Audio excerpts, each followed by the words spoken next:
Following Matt Wright's recent ascent of magical thinking E10, we thought we'd take it back to 2021 for this week's Throwback Thursday, when Neil Gresham had just sent his project E11 Lexicon. We hope you enjoy this video. You know, Lexicon, E11. I wanted to ask you, a little bit about what drew you to this particular line and this particular route. And we've got some photographs that you shared with us. This is obviously the approach into Pavey Ark, which isn't far from obviously Kendal Mountain Film Festival up near in the Langdales. You mentioned like a couple of different factors. What was the draw of it for you? I guess new routing's always been the thing that's interested me most of all, and it's because when I was very young and very impressionable, my heroes were all putting up new routes. That was the big 80s boom when all the kind of hard stuff got done, and I always felt like I missed that a little bit. And by the time I kind of I'd sort of fled the nest, moved up to Sheffield, as an adult, I looked around and all the crags looked like they'd been developed, and I was like, I missed it, I almost like gave up on the idea of doing new routes. But then I started going on trips abroad and not going to, initially when you sort of branch out, you go to the obvious climbing destinations. You go to France, you go to Spain, you go to the States. But then I kind of hooked up with a team of people like Tim Emmett, Seb Grieve, Mike Robertson. We started going to more like unusual and esoteric places. We went to Mongolia, Vietnam, Brazil, Colombia, and of course we found a lot of rock, a lot of unclimbed rock. And it teaches you to look at a cliff rather than reading the guidebook and going, oh, there's the line. You look for the gaps. Oh, there's not a line, and you automatically head for the blank bits that haven't been done.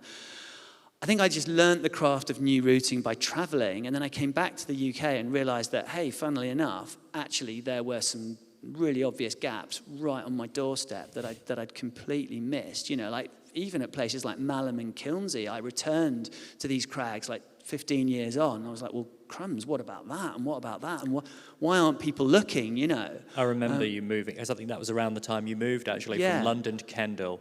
And it was almost like there was just these northerners with their jaws to the floor as this bloody southerner had basically come up. And it's like these lines that, look at them on a topo now and they're all obvious. Why wasn't anyone doing it? I was about to say, why wasn't I doing them? I wasn't doing it because they're too hard. But why wasn't anyone doing them? Probably because they couldn't. But then, you came along with a fresh set of eyes. Things like Freak Show at Kilnsey, my route through the main overhang, was just one of those kind of, I shouldn't big up your own new routes, but a genuine king line that's following a massive feature through a really, really obvious, Kilnsey main overhang is just this huge roof that's right there, and there was only really one line going through it, and I couldn't really quite believe my luck. And that was a catalyst for me. I did a few new routes in Yorkshire, found my wings, and then because I was living in Kendal, there was a few, a few sort of critics were like, oh yeah, but he's done nothing in the lakes. And I was like, well, give me a chance, I'm building up to this, I only moved here 2 minutes ago. Yeah, and but having really pushed things up in Yorkshire, and whilst those new routes that I did in Yorkshire were also the kind of hardest sport routes that I'd climbed, so my sport level went up to a level that I never thought it would. And that kind of made me interested in the idea of going back to trad climbing with a higher physical level. Because, being a father of two young children, I'm not looking at going back to doing the sort of trad routes that I did in my early 20s. Things like Indian Face and Meshuggah and Equilibrium and routes that you can basically, rip your gear out and hit the deck. I think I probably did those routes at a point in my life when, I don't like to say it's a young person's game, but it probably is. But what I was more interested in doing was finding routes that I could kind of fuse all my trad climbing and all my sport climbing experience together. So potentially routes that were physically really hard to climb with possibly like long falls, but preferably onto gear and not decking out. And sorry, Rob. Yeah, I was going to say, climbing French 8C does give you options as well in terms of new routes, because of course it's a grade that fewer people, I guess, have looked at. That's it. For new routes for. When Burkitt did, his sort of round of new routes in the lakes, he was very much on the pace at the time. He was climbing like sport 8B, 8B plus, and putting up trad routes of E9. That was cutting edge, but it was a long time ago, and standards have gone up, and so it was interesting again to come back to the lakes and then suddenly see things like the direct finish to Dave's route, if 6 was 9, up that head wall, it was just beckoning, saying, come on, just do me, And that's a really appealing kind of thing, really like what a position to be kind of climbing at the top of your game in trad climbing, but also in sport. And so I think I just want to kind of obviously like explain to the audience, what is head pointing? Like, how do people kind of get themselves into that situation of identifying a new route? So first of all, you see the line and you go, wow, why hasn't that been climbed? And most people will just think, I'm sure it hasn't been climbed for a good reason. It's probably impossible, or it's really loose, or really dangerous, or there's going to be something wrong with it. But what I've learned is to override that natural instinct and just go and have a look. Just drop an abseil rope down it. I mean, it's going to take you an hour or two. What have you got to lose?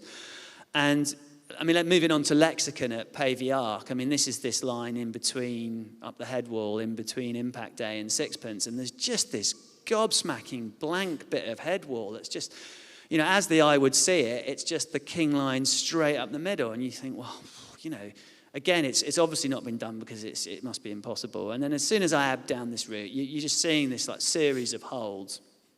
And you're thinking, someone can climb that. Possibly me, I'm not sure. And then you're thinking, okay, what about safety? Okay, there's this like jaw-dropping run out, but theoretically, the gear is 2/3 of the way up the crag. Even factoring in rope stretch and slack and everything else, you shouldn't be hitting the deck off this thing, but you will be falling the length of the entire wall. I mean, it hangs together just. And so, and then you start, first of all, you have to clean all the lichen off, and then you start trying the moves. When you first dropped that rope down at Neil and you realised it'd go, was your reaction, yes, this can go? Or was it just like, oh, bollocks? But it's a bit of both. I'm going to have to climb this. It's a bit of both. It's a bit. Well, when you first write, your motivation and your sight kind of yo-yos. This sort of roll. Initially, it's like amazing, it will go, and then you start trying the moves, and you're like, yeah, but the moves are really, really hard. It's really close to my sport grade, meaning that I'm going to be doing a route that's only a grade or two off my sport limit, with the possibility of taking like an 80-foot lob. So then it's like, oh no. But then, of course, you start doing really well on that. You start linking the moves together and climbing better. And it's like, then the sight comes up. Oh, I'm doing really well. And then it's like, yeah, but I'm top roping. I'm going to have to lead it soon. Oh, no. So it's just, it's this roller coaster ride. It's amazing. For those in the audience who haven't seen it as a part of the Brit Rock Tour, Lexicon, the film, is a part of that and highly worth watching. If you can check out the tour dates, it's worth seeing just for the airtime, basically. As much as it is for Neil's reaction, having climbed the route. I think also to add, trad climbing, the golden rule is, what I was taught was, the leader must never fall. And I think that film earned its right to kind of be Spoiler viewed. alert. Spoiler alert. Oh, it's just very sweaty when you're watching Neil doing this climb. And and when we talk about run out, we're talking about the gear placement. So he's placing kind of cams which protects. They're going to take some of that impact, but there's a very real chance that if the fall is really, really hard, that means that gear could rip out. And that's kind of quite scary, I think, as a trad climber, watching, the risk involved, the physical Other spoiler demands. alert, when you fall from the very top of a crag to the very bottom of a crag, there's risk involved to that. Yeah. Neil, we want to ask you a bit about, like, kind of obviously the kind of the impact, the things that were impacting, the reasons of this climb, because this happened this year, right? Yeah, I mean, just back in start of October, and sorry, did you feel the reasons for?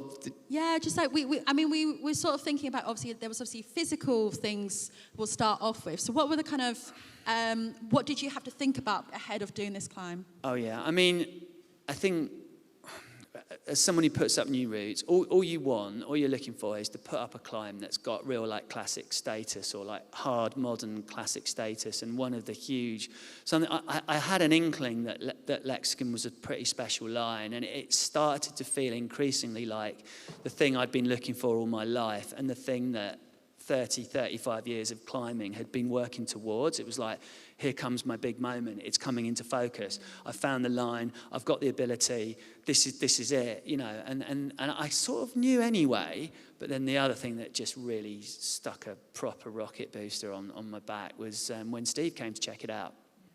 And, you know, he went up to have a look at impact. He made a flash descent of impact day. He kind of literally walked up it like he was on a Sunday stroll.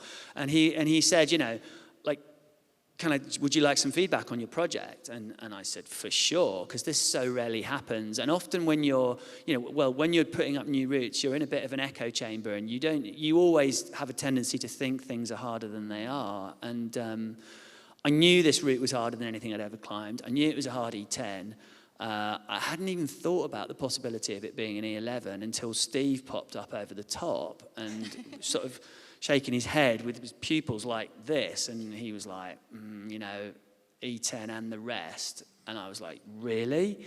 And that had a, you know, you don't climb for the grade, but equally it's quite important to know what grade things are, because we as humans, we always make these comparisons when we're, you know, I mean, just as an athlete, it's like, well, trying to run a 4-minute mile or trying to run a sub-10 100 meters. You know, there are these benchmarks, and I can tell you for sure that E11 is a grade I didn't think I would ever climb. It was a grade that it was like silly, like kind of cuckoo land. And when Steve sort of threw that in front of me, I was like, oh, wow, you know, like, can I rise to this? And so, yeah, I mean, it turned out being a very hard route, but also judging by the reaction afterwards and the fact that Steve came in and made the repeat, Dave McLeod came for a look and has been back several times. You know, various other climbers have been, Franco Cookson. You know, it's already, or it seems to have achieved that status as a route that people want to do, which is more than I could ask for. It felt like. If you like this interview with Neil Gresham, make sure to like and subscribe to our YouTube channel, as well as checking out all our other content over on the Kendal Mountain Player, where not only do we have the remaining 2 hours of the 2021 climb session, but we also have over 400 different films and collections to choose from. Make sure to check it out in the link in the description below.